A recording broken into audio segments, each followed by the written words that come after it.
Hello students, here is Divya Singh, Assistant Professor, School of Computer Application, BBD University. So now in this lecture, we see what is digital signatures. A digital signature is an electronic signature that can be used to authenticate the identity of the sender of a message or a signer of the document, and probably to ensure that the original content of the message or the document that has been sent is unchanged.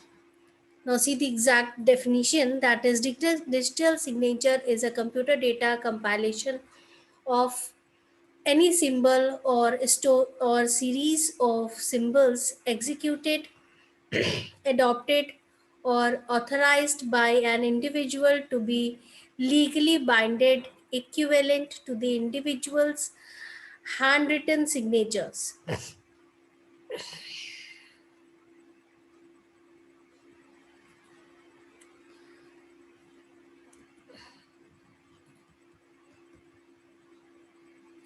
A digital signature authenticates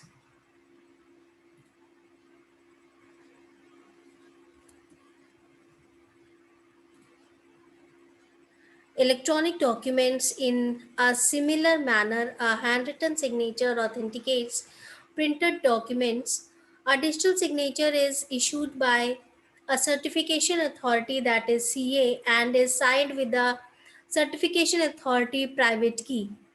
The receipt of a digitally signed message can verify that the message originated from the person whose signatures is attached to the documents, and that the message has not been altered either intentionally or accidentally since it was signed. Also, the signer of the document can cannot be later disown disown it by claiming that the signature was forged. When a message with a digital signature is transmitted and received, the following parties are involved, that is, the signer who signs the documents, the verifier who receives the signed documents and verifies the signature, and the arbiter who arbitrates any disputes between the signer and the verifier if there is a disagreement on the validity of the digital signature. A digital signature typically contains the owner public key, the owner's name, expiration date of the public key, name of issuer, that the CA that issues the digital ID, serial number of the digital signature, and the digital signature of the issuer.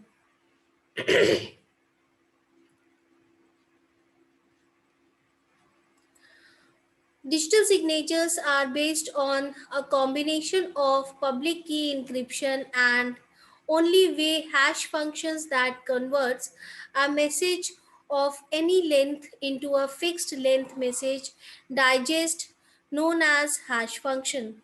A value of hash function is unique for a hashed data.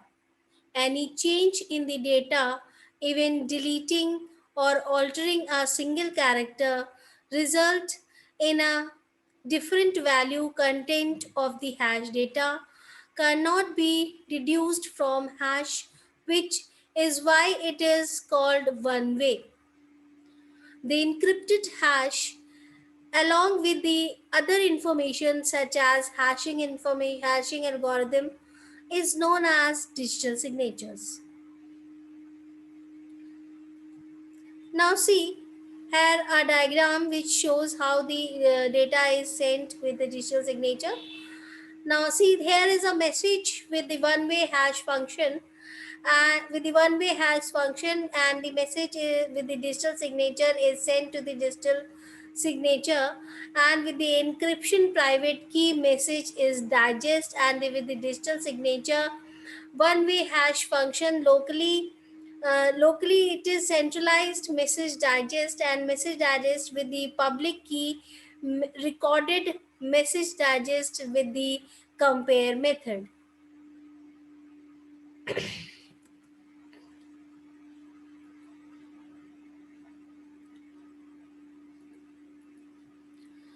Now the digital signature is to the electronic word what the handwritten signature is to the tridimensional commerce. It must incorporate the following properties. The properties are: it must be able to verify the author, the date, and the time of the signature.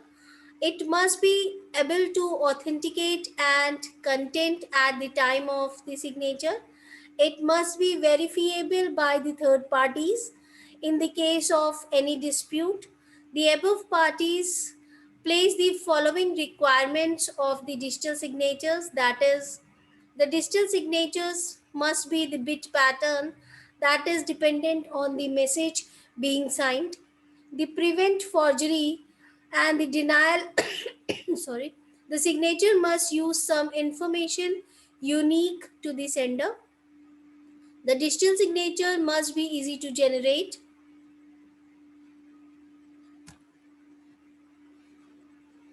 The storage of a copy of a digital signature must be simple.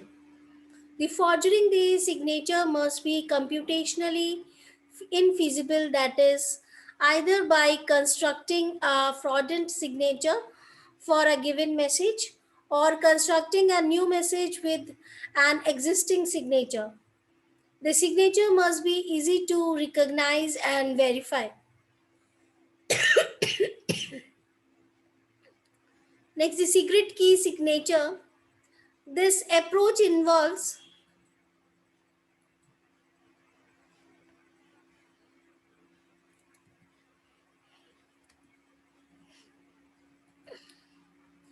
a central authority that is trusted by everybody. Each user shared his or her secret key with the CA. The Alice want the string BRTP, the encrypt it with her secret key, that is K. This along with her identity in is set to a CA as message 1.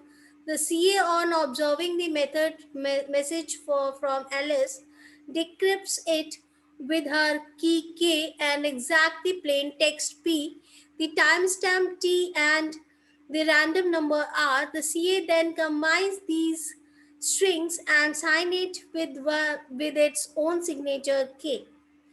This encryption along with A, R, T, and P is again scrambled using Bob's secret key to form the message to, and this is sent to the Bob.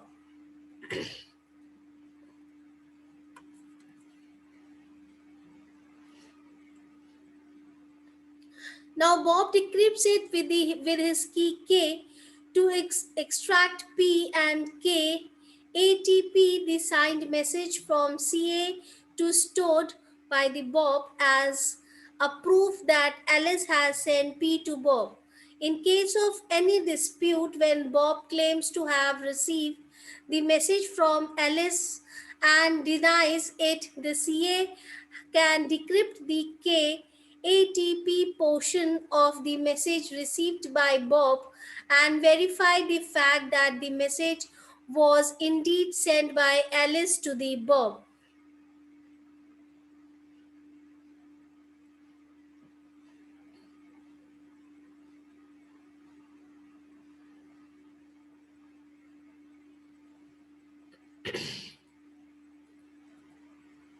Now, public key signatures. The problem with the secret key signature is that the central authority has access to all the messages and agreements. In addition to the previously discussed problem with the shared key based mechanism, the public key infrastructure PKI has emerged as the strongest authentications mechanism in global electronic commerce.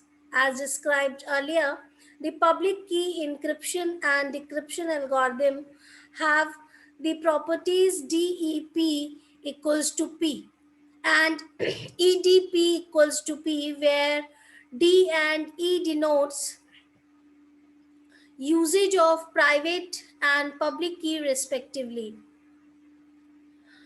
If Alice want to send the plain text message P to Bob by encrypting it with her private key D and then encrypting it with the Bob's private public key E, the message generated will be EDP, and this is transmitted over the network to the Bob.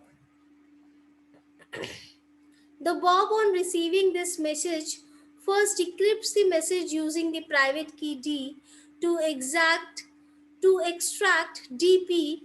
With this is then decrypted using Alice public key E to retrieve the original plain text P. If Alice subsequently denies having sent the message, Bob can produce both P and D. It can be easily verified that the Bob has a valid message encrypted by D. By applying E to it, the only way Bob could have received a message encrypted by DA is by Alice sending it.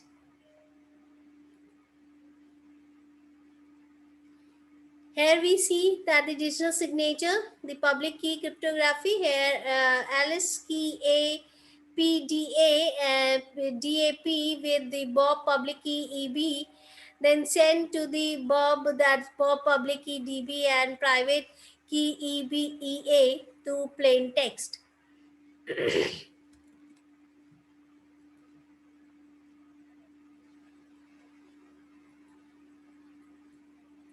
Now see what is electronic mail security.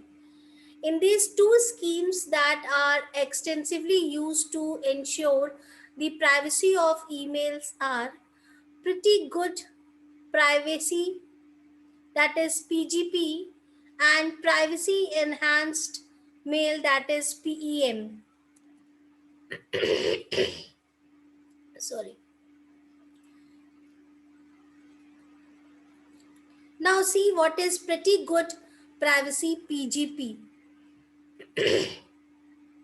The Pretty Good Privacy PGP is a popular program used to encrypt and decrypt mails over the internet. It can also be used to send an encrypted digital signature that lets the receiver verifies the sender identity and known that the message was not changed, en route, available both as freeware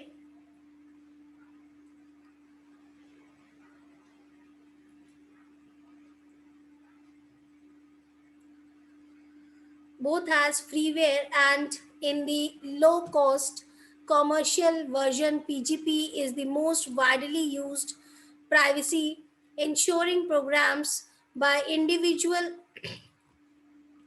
and is also used by many corporations. PGP can be used basically for four things: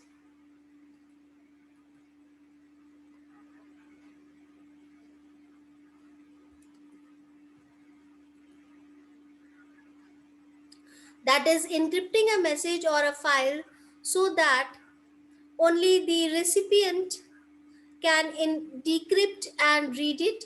The sender, by digitally signed with PGP, can also guarantee to the recipient that the message or a file must have come from the sender and not an imposter. Clear signing a plain text message guarantees that it can only have come from the sender and not an imposter. The encrypting computer files so that they can't be decrypted by anyone other than the person who encrypted them. Really deleting files, that is overwriting the content so that it can be recovered and read by anyone else rather than just removing the file name from a directory folder.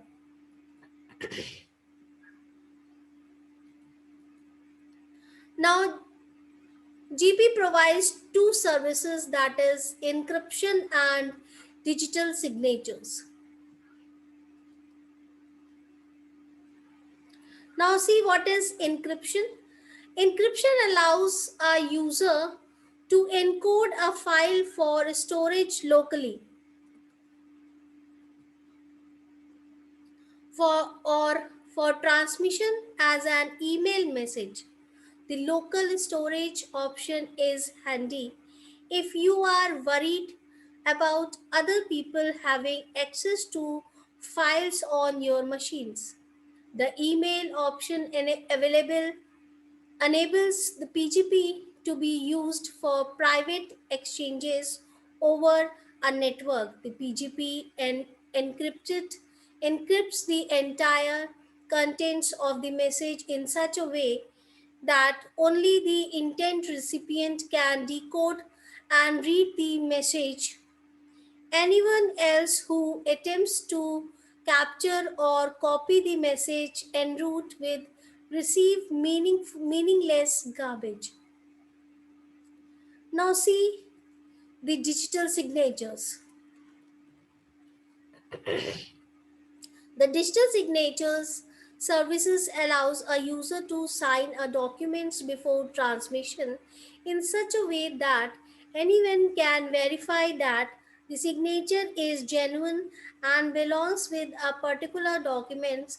If someone alters the message to substitutes a different message, the signature will no longer be valid, and any recipient can verify that the message has been signed by its true creditor or an impostor.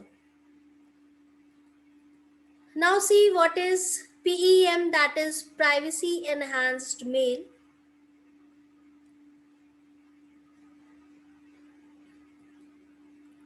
Privacy Enhanced Mail is a draft internet standard that provides security related services or electronic mail applications.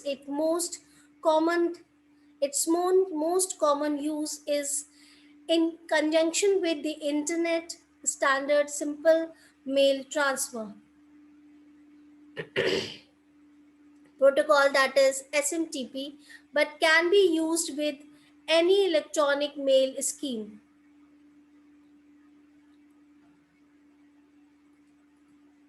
PEM specification consists of the four RFCs, that is RFC 1421, RFC 1422, RFC 1423, and RFC 1424.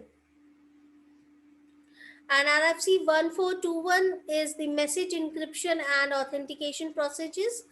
And RFC 1422 is for certificate based key management.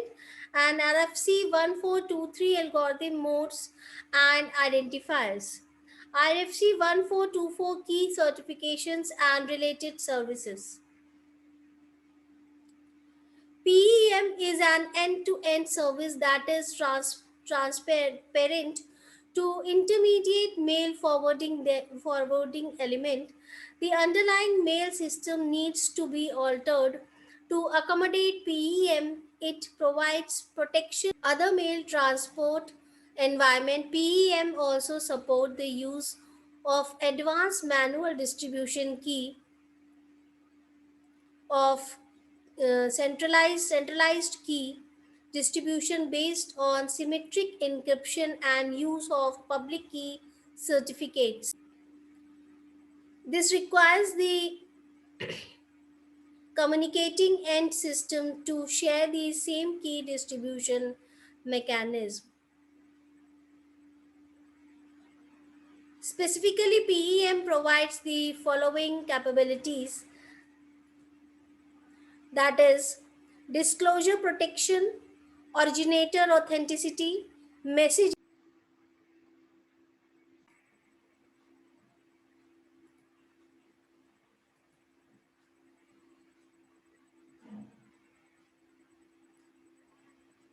message integrity, non repudiation of origin.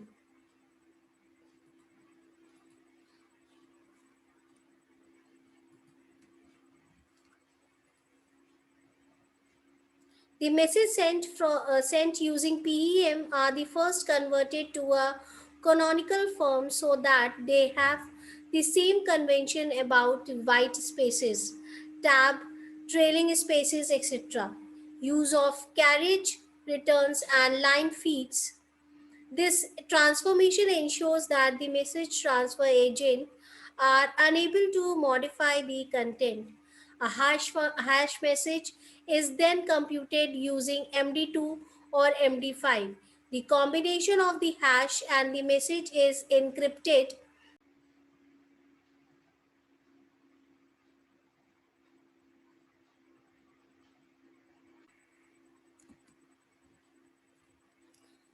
Further encoding is possible with Radix 64 coding.